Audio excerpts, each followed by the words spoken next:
She helped a lost man, then saw his face on every screen in the city. Do you know where I was going? Nora Ellis looked up from her sketchbook and found herself staring at the person who'd interrupted her quiet moment. The question hung in the air, unexpected and curious. A man in a ruined tuxedo stood under the flickering lights of the subway station. Rain was dripping from his hair and blood had dried near his temple. His eyes were fixed on the map as if New York had become a sit written in another language. Nora should have walked away. New York taught girls like her not to rescue strange men after midnight. But then he whispered, I was supposed to say goodbye to someone. His name, he thought, was Adrian. That was all he remembered. Not the penthouse waiting for him, or the powerful father searching for him. Not even the famous fiancée he was supposed to marry the next morning. So Nora took him to her tiny art studio above a laundromat in Queens. She gave him an old blanket and told herself he was only a lost man who needed one night of help. Then morning came. His face appeared on every screen in Times Square. Missing, Adrian Vale, architect, here, groomed to be. The whole city was looking for him. Was crying on television, and his father was offering a reward. And Adrian was staring at Nora's unfinished painting of a bridge in the rain. He was whispering her name like he'd loved her before he ever remembered who he was. Now Nora has to decide what hurts more, helping him remember the life he belongs to, or discovering she was never a stranger in it. Do you know where I was going? Nora Ellis looked up from the strap of her canvas bag. The 59th Street subway station was almost empty at that hour, washed in the tired yellow glow of fluorescent lights. A train had passed 5 minutes earlier, leaving behind only a warm metallic wind and a few old newspapers trembling along the platform. The distant sound of water was dripping somewhere in the tunnel. Nora had just finished packing her sketch pencils. All night she'd drawn tourists, couples, and drunk college kids. She even drew one elderly man who'd asked her to make him look less divorced.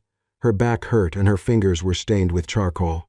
She'd made exactly $87, not counting the Canadian coin someone had dropped into her case like a joke. She wanted the last Queens-bound train, a hot shower, and 6 hours of sleep before she had to paint a mural at a cafe in Brooklyn. Instead, she found a man staring at the subway map as if it were written in code. He wore a black tuxedo that probably cost more than her rent. The bow tie hung loose around his neck. His white shirt was soaked through from rain, clinging to him in cold, uneven patches. One sleeve was torn near the cuff and his hand was scraped raw across the knuckles. There was dried blood near his temple. Gasped Nora, froze. New York had taught her many things. Never leave your bag open, never make eye contact with men muttering on platforms after midnight, and never mistake expensive clothes for safety. The man turned toward her. His eyes were gray, unfocused, and frightened. I think I'm supposed to be somewhere, he said. Nora tightened her grip on her bag. Then call someone. He looked down as if to find his own pockets. He searched them clumsily and pulled a phone with a shattered screen. The device was dead. No wallet, no ID. Just a torn theater ticket, a broken cufflink, and a few small pieces of glass stuck to the inside of his coat pocket. I don't know who to call, he said. Nora should have walked away. That was the sensible thing. The safe thing. The thing a woman did when she was 26 and alone underground with a bleeding stranger in a ruined tuxedo. But then he looked past her, toward the dark tunnel, and whispered, almost to himself, I was supposed to say goodbye to someone. Something in Nora's chest shifted. Not softened exactly, she wasn't that foolish, but she knew the sound of unfinished goodbyes. Her mother died during Nora's second week of filling out art school forms. There were still days when Nora reached for a sentence she'd never gotten to say. What's your name? She asked. He blinked slowly. My name. His brow tightened. I think it's Adrian. You think? I'm sorry. The apology was so automatic and so oddly polite that Nora almost believed his confusion. Almost. She stepped closer, keeping enough distance to run if she had to. Last name? He closed his eyes, trying hard. Nothing. A train announcement crackled above them, distorted and useless. Nora looked at the blood on his temple and the tremor in his hands. She saw the way he kept glancing at the stairs like part of him expected someone to appear there. You need a hospital. At the word hospital, his face changed. No, it wasn't a question. No hospitals. His breathing quickened. Please. I don't know why, but no. That terrified her more than if he'd shouted. A man with no memory who feared hospitals. A tuxedo with mud on the hem, broken glass, a dead phone, a goodbye he couldn't place. Every rational part of Nora told her to find a police officer. Instead, she heard herself say, "I have a studio in Queens. You can clean up there. 1 hour. We figure out who you are." Adrian stared at her as if she'd offered him something impossible. "Why would you help me?" Nora slung her bag over her shoulder. "I'm already regretting it. Don't ruin the moment."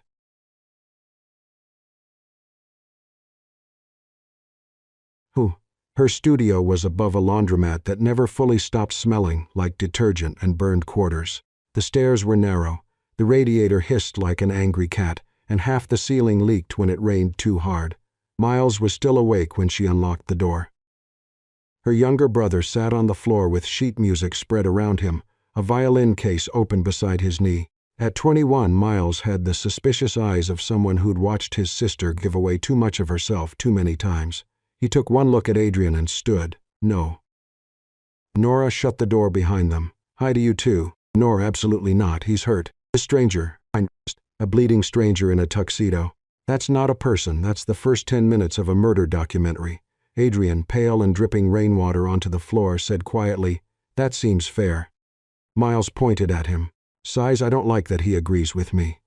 Nora got towels from the bathroom, cleaned the cut near Adrian's temple, and wrapped his scraped hand while Miles hovered like a furious guard dog. Adrian didn't complain.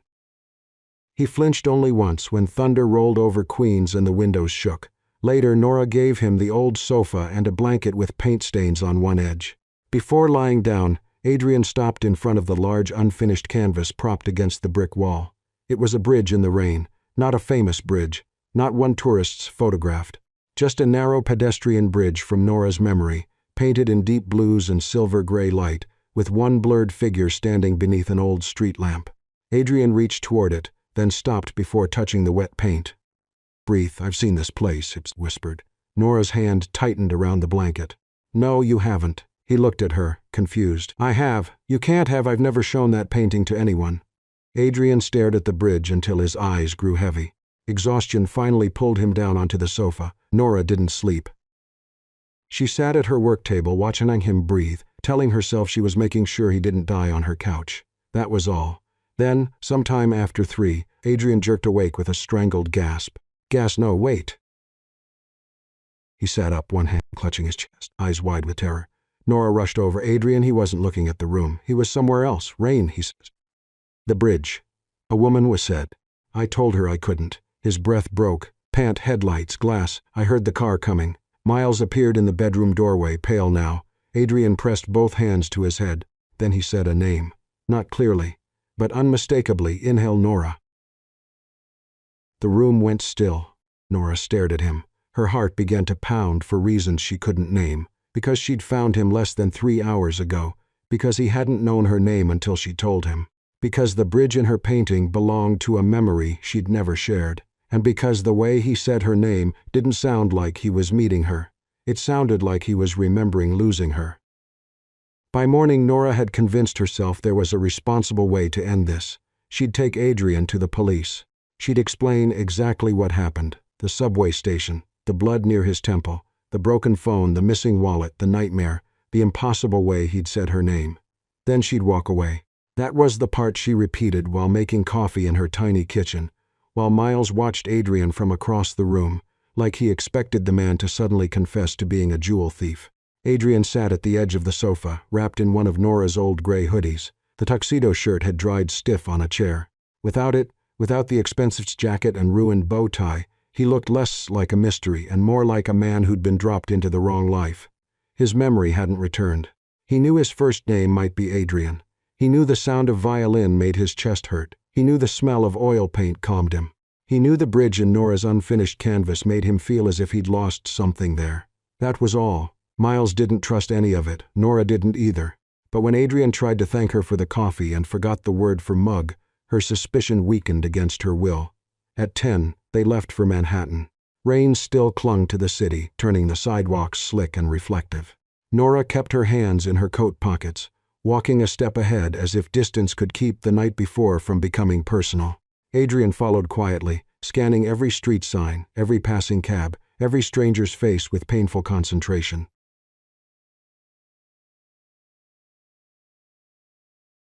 By the time they reached Times Square, the city had fully awakened. Screens flashed perfume ads, Broadway posters, and luxury watches. Celebrity faces and breaking news pulsed above the crowd. Tourists stopped in the middle of the sidewalk to take photos. Vendors shouted over the roar of traffic. A man dressed as Spider-Man argued with someone dressed as Elmo. Nora was searching for the nearest police station on her phone when the screen above them changed. A face appeared 3 stories high, Adrian's face, clean-shaven and confident. Photographed in a black suit with perfect lighting and the faint smile of someone used to being watched. Beneath it, white letters cut across a blue background.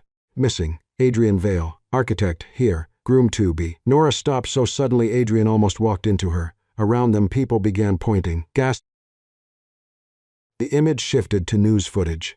A reporter stood outside a grand hotel, speaking urgently about the mysterious disappearance of Adrian Vale. He's the celebrated architect and heir to Vale Properties. He vanished only hours before his high-profile wedding to fashion heiress Celeste Monroe. Then Celeste appeared. She was beautiful in the way magazines made beauty look effortless. Pale coat, dark hair, trembling mouth, diamond ring flashing as she pressed a handkerchief to her eyes. She asked Adrian to come home. She said everyone was worried. She said the wedding didn't matter, only his safety. Nora felt something cold open inside her. The man who'd slept on her paint-stained sofa wasn't some lost stranger. He belonged to penthouses, private cars, front-page headlines, and women like Celeste Monroe. Families who could make an entire city turn its face toward him.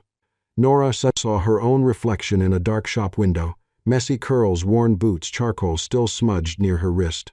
A girl who painted tourists for cash and lived above a laundromat. Temporary. The word rose before she could stop it. Adrian stared at the screen, his face drained of color. He looked at Celeste as if she were a painting he'd been told he owned but didn't remember choosing. No recognition softened him, only confusion. Then another clip played. Richard Vale stood before reporters outside a black SUV, tall and silver-haired, his expression controlled and severe. He spoke with the authority of a man used to doors opening before he touched them. Inhale. Bring my son home before someone exploits him. Nora didn't need anyone to explain who someone might be. A reward amount appeared below Adrian's photograph. It was more money than Nora had made in the last 2 years. Her stomach turned. She grabbed Adrian's sleeve and pulled him away from the crowd before anyone could look too closely. But near the edge of the square she saw them. 3 men in dark coats moving with too much purpose, scanning faces instead of screens. Not police, too polished, too quiet, private security. One of them lifted a phone and looked directly in their direction. Adrian saw him. His body reacted before his mind did. His breath shortened. His hand clamped around Nora's wrist, not hard enough to hurt, but with raw fear. Nora'd seen fear before. Real fear. It didn't look like acting.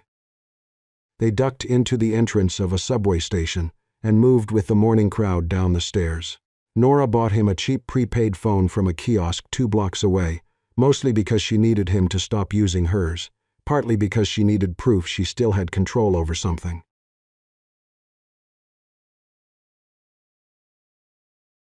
Inhale. The phone rang less than 10 minutes later. No one should have had the number. Adrian stared at the screen. Nora answered on speaker without speaking. A woman's voice came through, soft and trembling with practiced tenderness. Celeste. She told Adrian he was confused. She told him he'd hit his head. She told him his father only wanted him safe. Her voice was beautiful, intimate, almost convincing. Then she said she knew his hand must still hurt. Gasp went still. Adrian hadn't told anyone about the scraped knuckles except Nora and Miles. The cut had never appeared on the news. Celeste kept talking gently, but Nora no longer heard comfort. She heard surveillance. Adrian looked at her, and the question between them was no longer whether he belonged to another life. He did. The question was why that life was watching him like prey. Nora ended the call. For a long moment the city roared above them. She should have handed him over. She knew that. Every sensible part of her knew that. Instead, she put the phone in her pocket and looked at the man the whole city was searching for. I don't trust you, she said. Adrian nodded as if he accepted that. Nora glanced toward the stairs, where footsteps hurried past in both directions. But I trust them less. And with that, she let him deeper into the subway crowd. They hid in the one place Nora understood better than any police station or penthouse. He saw himself a year earlier, standing in an old building in Queens with dust on his shoes and a hard hat under his arm. Vale Properties bought the block. The tenants were being moved out. The cafes, studios, repair shops, and cheap rehearsal spaces were scheduled to become luxury apartments with a rooftop garden no one from the old neighborhood could afford to enter. He'd hired Nora to paint the final mural on the building's exposed side wall before demolition. A sentimental gesture, he'd called it then. Aesthetic preservation. Now the phrase tasted like cowardice. Nora watched his face. "You remember?" He nodded slowly. "You were painting a woman holding a blue umbrella," he said. "But you changed the umbrella into a bird halfway through because a little girl walking by said umbrellas were boring." Nora went still. She'd never told him that. Another memory followed. Weeks of visits, Adrian coming by under the excuse of checking project progress. Nora sitting cross-legged on the floor, eating takeout noodles from the carton, telling him that New York wasn't made of buildings, no matter what men in suits believed. It was made of old shop signs, corner delis, cracked stoops, music leaking from open windows, and the names people carved into wet cement before anyone thought to stop them. He'd listened, at first because she challenged him, then because her way of seeing the city made his own world feel unbearably empty. Nora hadn't known who he was, not fully. He'd said he worked in architecture. He'd said his family was involved in development. He'd never said his family owned the company tearing down the block. He hadn't lied exactly. That was the worst part. He'd given her truths trimmed clean of consequence. Nora's face changed as she understood. "You knew me," she said. Adrian closed his eyes. "Inhale, yes, and you didn't tell me. I remembered too late, no before." Her voice sharpened. "Before the accident, before the tuxedo, before all of this, you knew who I was, and you let me think you were just some architect with sad eyes and too much money." Miles appeared in the bedroom doorway but said nothing. Adrian looked at Nora, and more came back. The bridge. Rain. A night heavy with everything neither of them named. They'd stood beneath the street lamp from her painting, the East River dark below them, the city glittering like it belonged to someone else. Nora's jacket had been too thin for the weather. Adrian wanted to put his coat around her shoulders but had been afraid the gesture'd say too much. He remembered telling her about the wedding, not the whole truth, never the whole truth. Only that his family expected it, that Celeste was decent. The marriage made sense in ways love often didn't. Nora had laughed, but there'd been no humor in it. She'd told him she wouldn't be the little rebellion of a rich man before he went home to marry correctly. She wouldn't be the woman he remembered when his life became too polished to breathe in. "If you wanted to leave that wedding, you had to do it because the wedding was wrong, not because I was there." That memory hurt more than the cut on his head, because then came the last one. The night before the wedding, Adrian in a tuxedo soaked in rain, running to the bridge because he needed to see Nora one final time, not to choose her, not bravely, not honestly, to say goodbye. He'd intended to go back to Celeste, to his father's ceremony, to the life already arranged for him. He remembered Nora standing beneath the street lamp, tears in her eyes but her back straight, as if she'd known from the beginning how the story'd end. Then headlights, a horn, his own voice shouting her name, glass, gas, darkness. When Adrian opened his eyes, Nora'd stepped away from him. Her expression was worse than anger. It was recognition. Even before the amnesia, even before Times Square, even before the whole city claimed him, Adrian Vale'd chosen to leave. A knock sounded downstairs. Not the laundromat door, the private entrance. Miles cursed under his breath and moved toward the window. A black car waited at the curb. A man in a dark overcoat stood beneath an umbrella, silver-haired, calm, and perfectly dry despite the rain.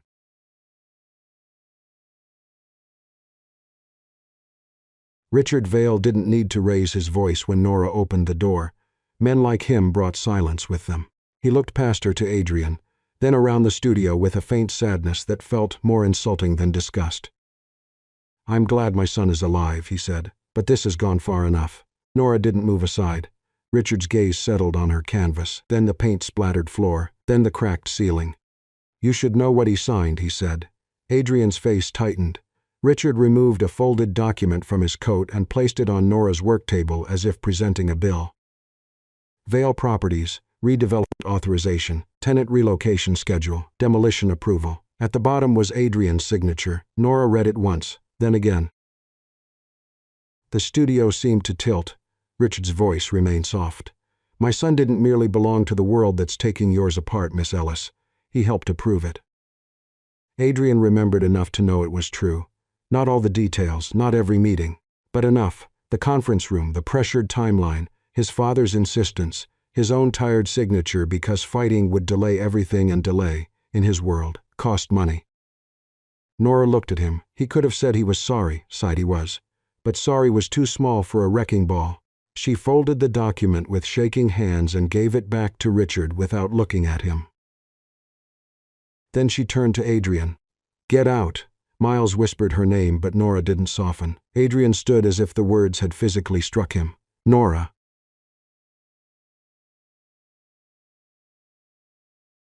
"No." Her voice broke, then hardened. "You don't get to remember loving me after you helped erase the place I live." He had no answer, so he did the only honest thing left. He left. Richard followed him down the narrow stairs, satisfied without needing to smile. Nora stood in the middle of her studio, surrounded by paint, rainlight, and the unfinished bridge where a man had once come to say goodbye.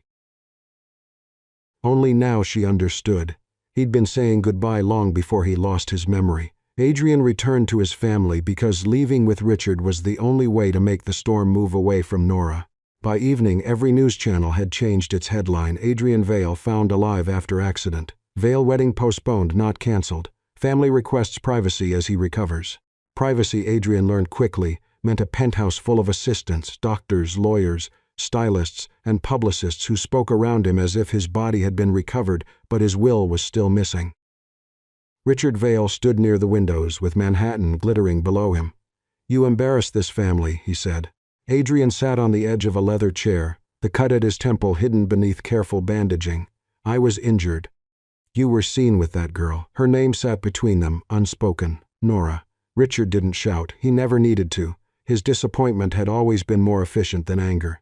"The press'll forget her if you give them a better story," he said. "A concussion, confusion, gratitude for the public's concern. Then the wedding proceeds quietly once doctors clear you." Adrian looked at his father and realized something terrible. Richard wasn't relieved that his son was alive. He was relieved the damage might still be managed. The next morning, Celeste came to see him. She arrived without cameras, without stylists, without the trembling performance she'd given outside the hotel. In private, she wore a plain cream sweater, her hair loose around her shoulders, her face tired in a way magazines would never print. For a while, they stood in the same room like two actors who'd forgotten their lines. Celeste looked at him first. "I know about her." Adrian didn't pretend not to understand. "Nora," Celeste nodded. Pain moved across her face, but it wasn't sympathy. It was older than that, sharper. "I knew there was someone before the accident," she said. "I didn't know her name." Adrian closed his eyes. "I'm sorry." Celeste gave a small, humorless smile. "Everyone keeps apologizing to me, as if that fixes the fact that my heartbreak has a seating chart." The sentence stunned him.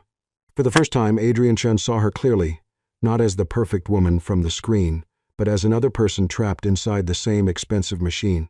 Celeste Monroe'd been raised to be admired, photographed, desired, and never publicly abandoned. Her parents had built her into a symbol.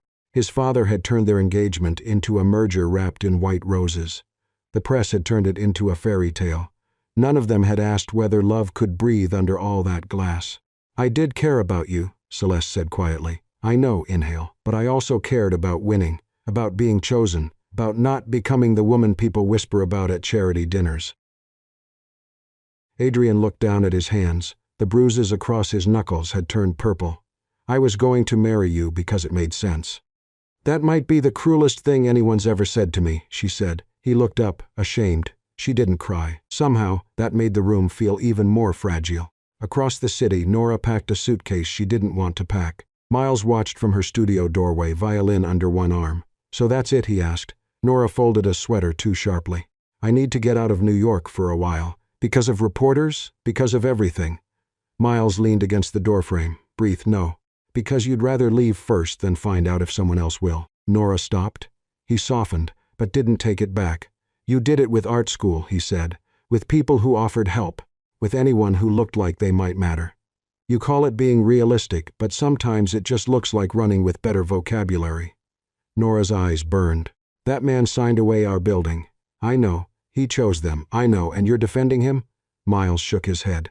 "I'm defending you from turning one more heartbreak into proof that you were never allowed to want anything." Nora sat down on the edge of the bed. Outside, the city continued without mercy. 2 days later, the wedding proceeded as a media event under a different name.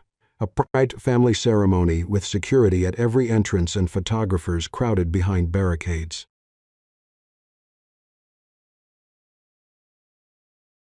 Inhale. The hotel ballroom looked like a dream built by people who'd never slept badly. White orchids hung from glass arches and violins played near the aisle. Guests whispered over crystal champagne flutes while cameras waited beyond the doors. Adrian stood at the front in a black suit. Celeste stood beside him in a gown too beautiful to be kind. Richard watched from the first row, his face unreadable. A minister opened a leather book. Adrian looked at Celeste, breathed. In her eyes he saw not permission exactly, but exhaustion, recognition, maybe even challenge. The minister began.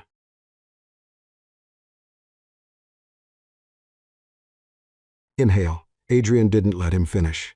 He turned toward the guests as a hush moved through the ballroom. He'd spent his entire life speaking in rooms designed to protect power. Boardrooms, galas, press briefings.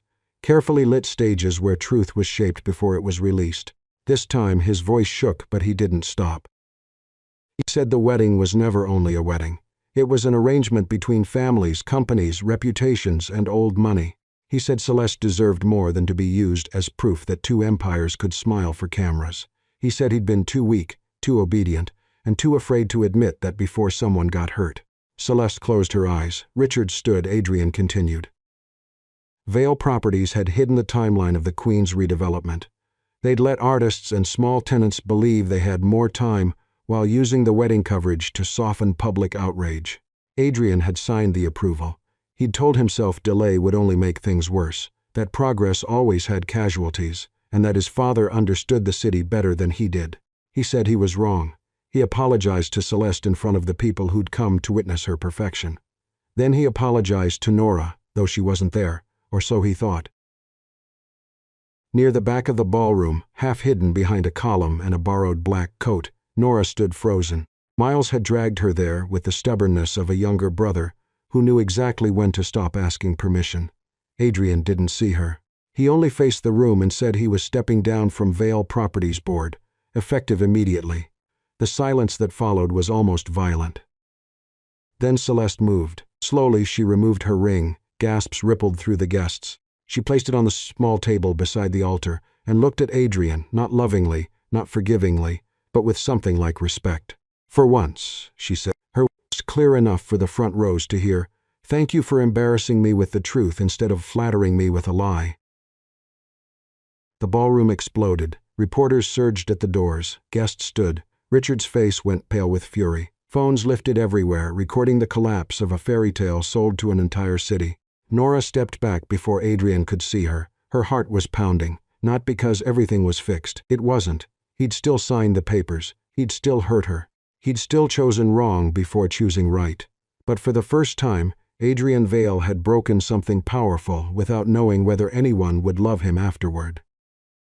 And Nora, standing unseen at the edge of the wreckage, realized that maybe this was what truth looked like when it finally arrived too late. Not clean, not painless, but real. After the wedding, Adrian Vale became the kind of story New York loved to tear apart. 1 week, he'd been the missing groom on every screen in the city. The next, he was the spoiled heir who'd humiliated his father, abandoned his bride, and exposed his own family's company in front of half of Manhattan. Richard Vale removed him from the board within 48 hours. His trust was frozen. His apartment was no longer available for his use, according to an email written by a lawyer who used regret like punctuation. Celeste disappeared from the gossip pages for a month. When she returned, it wasn't as the perfect bride the city had expected to mourn. She launched a small fashion house under her own name, gave one interview without tears, and said she was done being styled into someone else's happy ending. Nora watched all of it from Queens and didn't call Adrian. Not because she didn't care, because caring wasn't the same as trusting. She stayed in New York. She met with tenants, artists, cafe owners, and neighbors who knew the old building not as real estate, but as memory. Adrian didn't offer to buy the building. He didn't arrive with a dramatic check or a promise to fix what his signature had helped break. He knew Nora would have hated that. Instead, he sent architectural notes, old zoning maps, a restoration plan that showed how the building could be converted, strengthened, and kept alive without erasing everyone inside it. He signed nothing. He asked for no credit. The proposal didn't save everything, but it saved enough. A few months later, Nora held a small exhibition in the same building that had almost disappeared. Her paintings showed street musicians, laundromat owners, tired dancers, old men at corner delis, children drawing on sidewalks, the people New York passed every day without really seeing. Adrian came near closing times. No tuxedo, no security, no perfect headline. Just a dark coat and a small bouquet of flowers bought from the corner stand, still wrapped in cheap brown paper. Nora saw him standing by the painting of the bridge. For a while, neither of them spoke. Then she asked, "Are you still lost?" Adrian looked at the painting, then at her. "Yes," he said. "But this time I'm not trying to find my way back to the old house." Nora studied him longer than she meant to. The anger was still there, so was the hurt. But beneath it was something quieter, the fragile respect you feel for someone who stopped asking forgiveness to be convenient. Finally, she took the flowers. "Inhale. Then walk with me," she said. "New York makes more sense when you're not looking at it from above." They stepped outside together. The city screens no longer showed Adrian's face. They flashed perfume ads, stock updates, Broadway posters, and news no one stopped long enough to read. New York had moved on, because cities always did. But for Nora, something changed. The man who'd once belonged to every screen was now beside her on the sidewalk, asking for nothing immediate. Not trust, not absolution, not her hand, just the chance to keep walking without disappearing. If I were Nora Ellis, I think I would have been terrified to trust Adrian again. Not because he was rich, not because his face had been on every screen in the city, but because he'd already chosen the world he came from once. He'd chosen duty, family pressure, reputation, and a future arranged for him by people who measured love like a business deal. So let me ask you, if you were Nora, would you've walked away from Adrian forever, or would you've given him time to prove he'd truly changed? Share your thoughts in the comments. I'd love to know what you would have chosen. And if this story touched your heart, please like, subscribe Soul-Stirring Stories. Until next time, remember, love isn't always the person who chooses you first. Sometimes love is the person who chose wrong, lost the easy road, and came back not asking to be forgiven, but willing to become worthy, even if you never reach for their hand.